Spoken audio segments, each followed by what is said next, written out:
Hello and नमस्कार दोस्तों।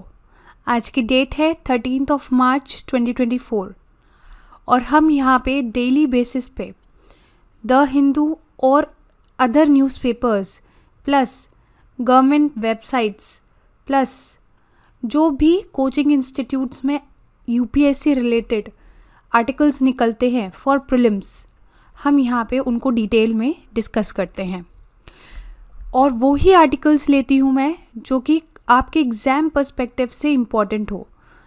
ठीक है, तो बिना देरी करते हुए स्टार्ट करते हैं हम आज के पहले आर्टिकल और काफ़ी इम्पॉर्टेंट मुद्दे से कि मिनिस्ट्री ऑफ होम अफेयर्स ने सिटीजनशिप अमेंडमेंट रूल्स 2024 निकाला है और उसमें पावर दी है किसके अंडर? Citizenship act 1955।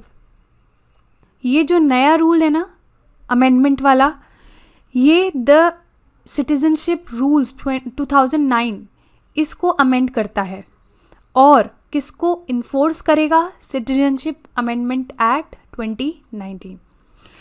देखिए, जब सीएए आया था ना तो काफ़ी प्रोटेस्ट हुए थे क्योंकि इसमें कुछ ऐसे प्रोविजंस हैं जो लोगों को ठीक नहीं लगे, सरकारों को ठीक नहीं लगे। जैसे हम देख लेते हैं, सीए 2019 ये जो है अमेंड करता है सिटीजनशिप एक्ट 1955।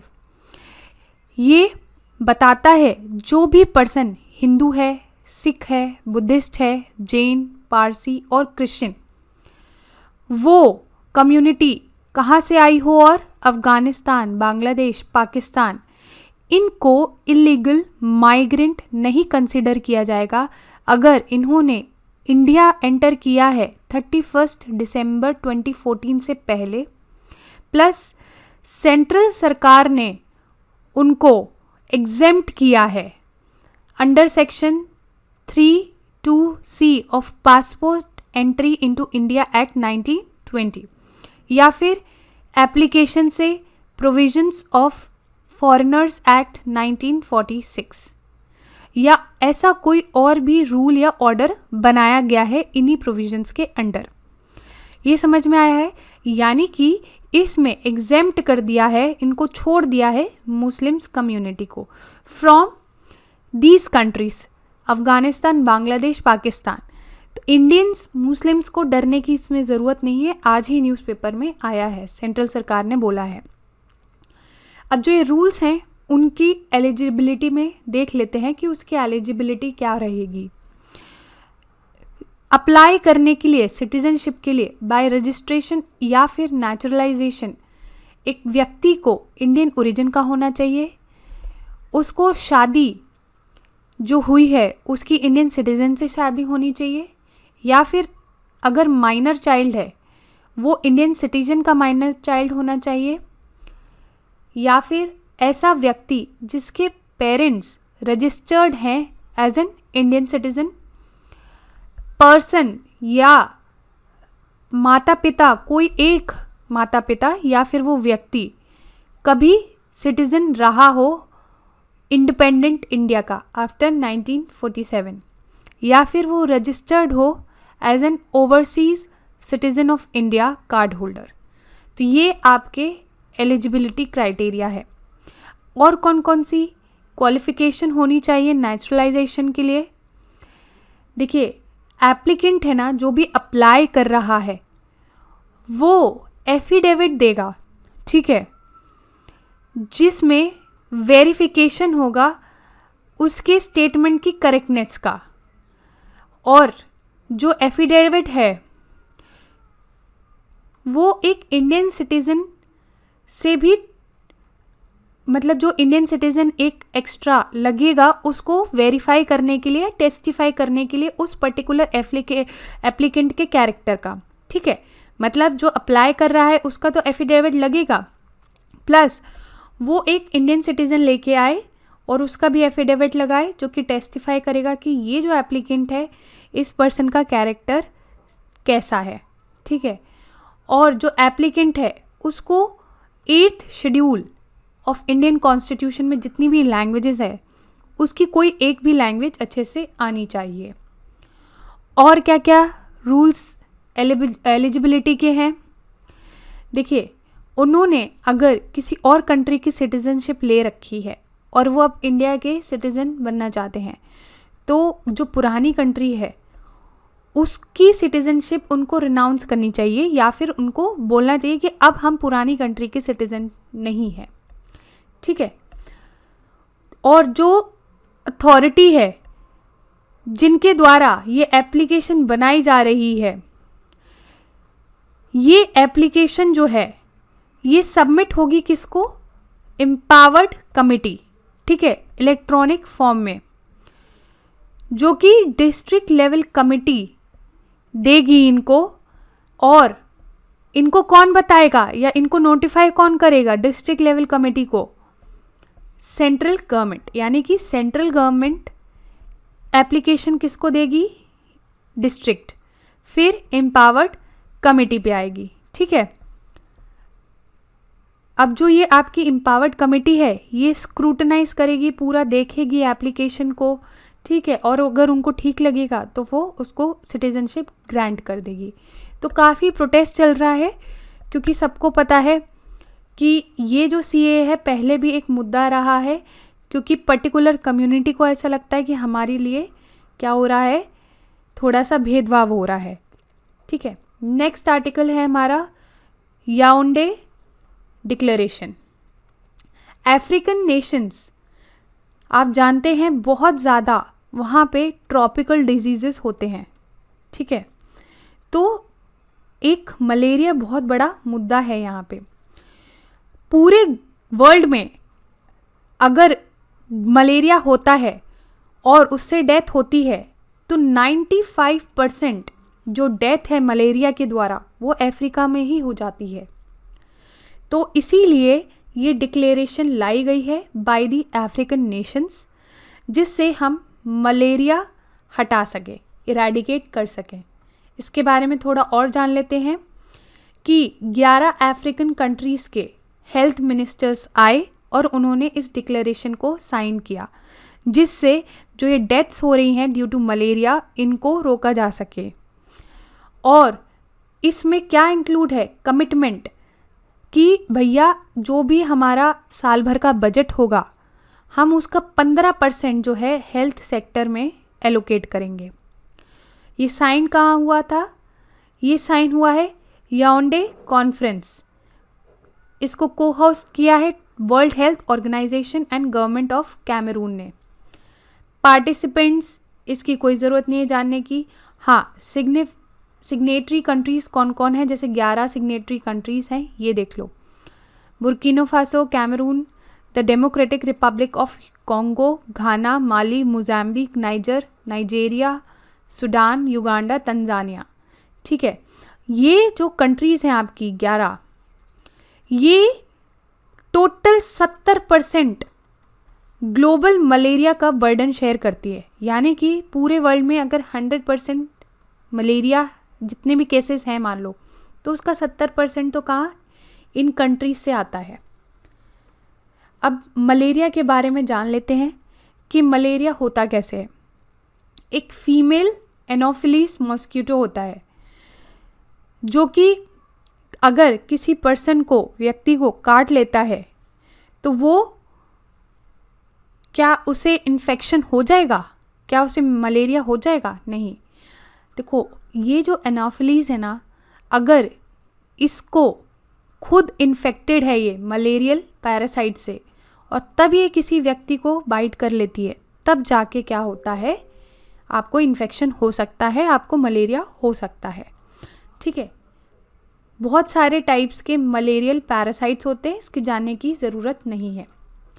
नेक्स्ट आर्टिकल है हमारा मिशन दिव्य शास्त्र। दिव्य अस्त्र बोल सकते हैं या जो भी, दिव्य अस्त्र। अस्त्र जैसे नाम समझ में आ रहा है कि कोई वेपन टाइप की चीज़। ठीक है। आपने अग्नि मिसाइल्स के बारे में तो सुना ही होगा।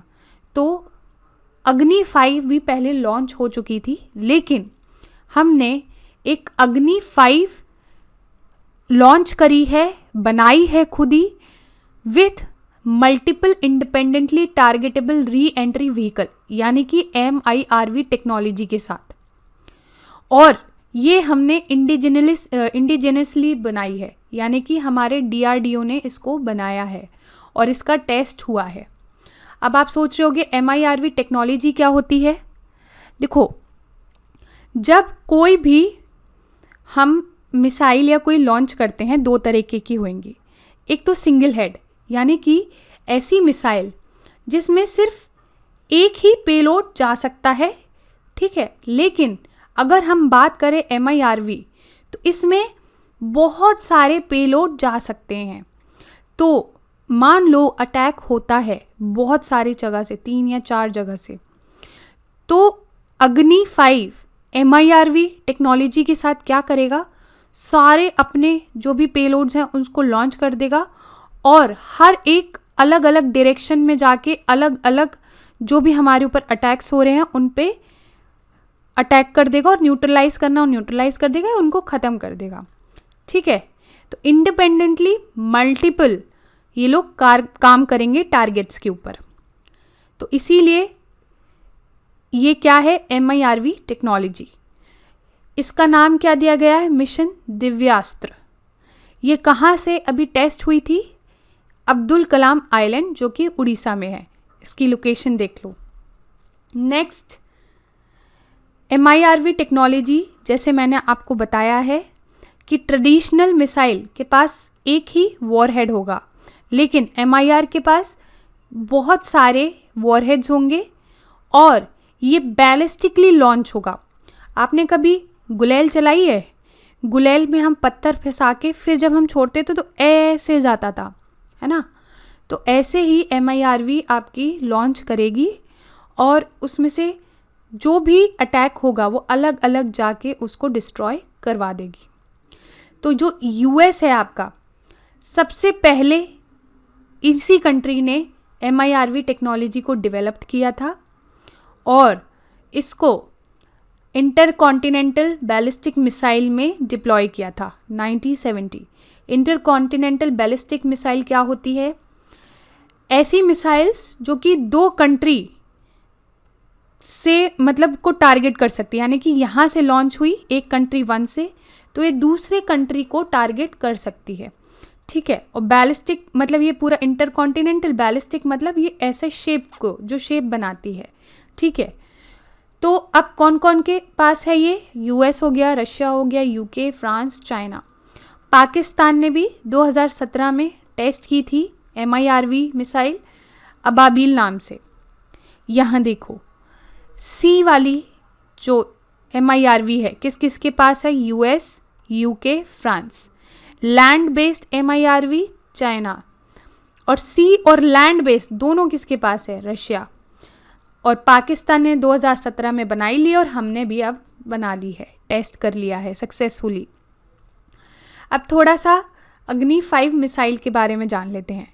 इसको DRDO ने बनाया है और किसके अंतर्गत, अग्नि मिसाइल एक मिशन था जो बनाया गया था under integrated guided missile development programme, ठीक है। किसके लीडरशिप के अंदर, doctor APJ Abdul Kalam in 1980s। अभी तक 6 वेरिएंट्स आ चुके हैं और जो अग्नि 5 है इसमें 3 स्टेज सॉलिड फ्यूल्ड इंजन है जो कि 5000 किलोमीटर से भी ज़्यादा रेंज को कवर कर सकता है। और ये जो अग्नि 5 MIRV है ना, जैसे हमने बताया इंडिजिनसली मेड है, इसके अंदर एवियोनिक सिस्टम और हाई एक्यूरेसी सेंसर पैकेज है जो वो भी इंडिजिनसली बनाया गया है, ठीक है। और वही बात है कि अलग अलग टारगेट्स को ये ख़त्म कर सकता है। नेक्स्ट, और कौन कौन सी अग्नि मिसाइल्स थी, अग्नि 1, 2, 3, 4, ठीक है। और अग्नि P जो लेटेस्ट है, अग्नि 5 भी पहले आ चुकी थी, अब जो आई है अग्नि 5 MIRV आई है, ठीक है। अलग अलग इनकी रेंज है। अग्नि P की आप रेंज देख लो, 1000 से 2000 किलोमीटर। UPSC पूछ लेती है, आया हुआ है, आई थिंक 2017 या फिर 16 में क्वेश्चन पूछा गया था। तो ये रेंज एक बारी एस्टिमेशन पता होना चाहिए आपको कि कितना एस्टिमेशन है। तो अग्नि 5 मोर देन 5000 किलोमीटर को कवर कर लेती है। नेक्स्ट आर्टिकल है हमारा revamped pharmaceuticals technology upgradation assistance scheme से रिलेटेड। ये जो आपकी स्कीम है ये फार्माक्यूटिकल इंडस्ट्री स्कीम को और पक्का करने के लिए बनाई गई है। जो आपकी SPI स्कीम है, strengthening of pharmaceutical industry scheme, ये इसका एम क्या है? जो हमारा एग्जिस्टिंग इंफ्रास्ट्रक्चर फैसिलिटीज़ है ना, उसको और भी मजबूत करना और इंडिया को एक ग्लोबल लीडर बनाना इन फार्मा सेक्टर, दवाई बनाने वाले सेक्टर में। तो एम क्या है इस वाली स्कीम का, RPTUS का, जिससे हम सपोर्ट कर सकें, सरकार सपोर्ट कर सके फार्माक्यूटिकल इंडस्ट्रीज़ को, जिससे वो अपने आप को अपग्रेड कर सकें रिवाइज्ड शेड्यूल M और WHO GMP स्टैंडर्ड से। Schedule M of drugs and cosmetic rules 1945 ये क्या बताता है? ये बताता है कि भैया जो भी मैन्युफैक्चरिंग प्रैक्टिसेस हैं वो अच्छी रखो, जिससे जो फार्माक्यूटिकल प्रोडक्ट्स हैं वो सेफ़ हो और उनकी क्वालिटी बढ़ाए। तो ऐसे ही इस स्कीम का एम है कि फार्माक्यूटिकल जो प्रोडक्ट्स बन रहे हैं, मैन्युफैक्चर हो रहे हैं इंडिया में, उनकी क्वालिटी और सेफ्टी इंश्योर कर सकें। ठीक है, एलिजिबिलिटी को बढ़ा दिया गया है, यानी कि पहले प्रेफरेंस मिलती थी MSME को, लेकिन अब जो इसकी रेंज है वो बढ़ा दी गई है। जैसे यहाँ टेबल में देख लो कि पहले एक टर्नओवर का लिमिट थी कि अगर तुम्हारे 500 करोड़ की कोई कंपनी है फार्माक्यूटिकल तो ही मिलेगा, लेकिन अब जो क्राइटेरिया है वो बदल गया है। Turnover for the last 3 years, यानी कि अगर 50 करोड़ से कम है तो 20% का इन्वेस्टमेंट मिलेगा। ठीक है, अगर 50 करोड़ से 250 करोड़ के बीच में है तो 15%, और 250 करोड़ से 500 करोड़ के बीच में है तो 10%। ठीक है, तो ये आपका एलिजिबिलिटी को बढ़ा दिया गया है।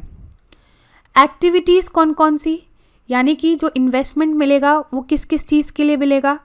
Water and steam utilities, testing laboratories, stability chambers, waste management, इन सारी चीज़ों के लिए सरकारी मदद मिलेगी। फ्लेक्सिबल फाइनेंसिंग ऑप्शंस, यानी कि सरकार रीइम्बर्स करेगी, ठीक है, सब्सिडी के नाम पे।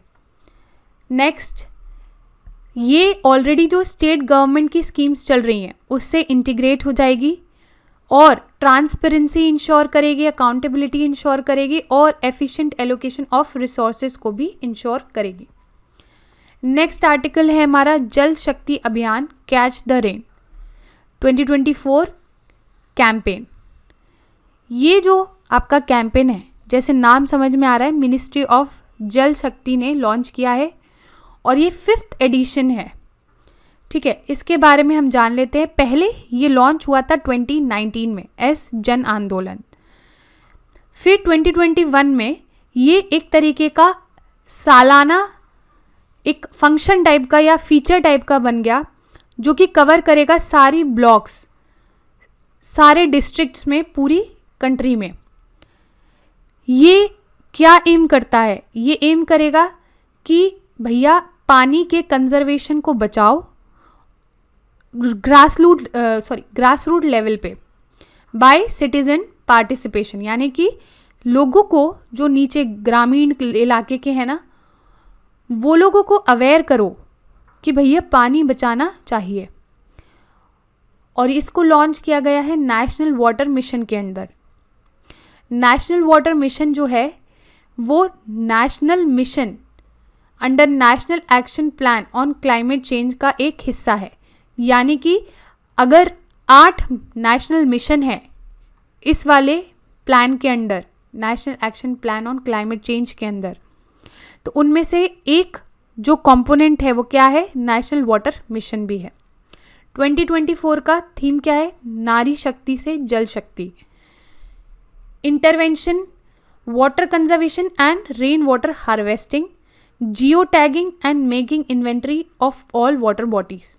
ठीक है, तो ये था आज का हमारा discussion. Thank you very much for the discussion.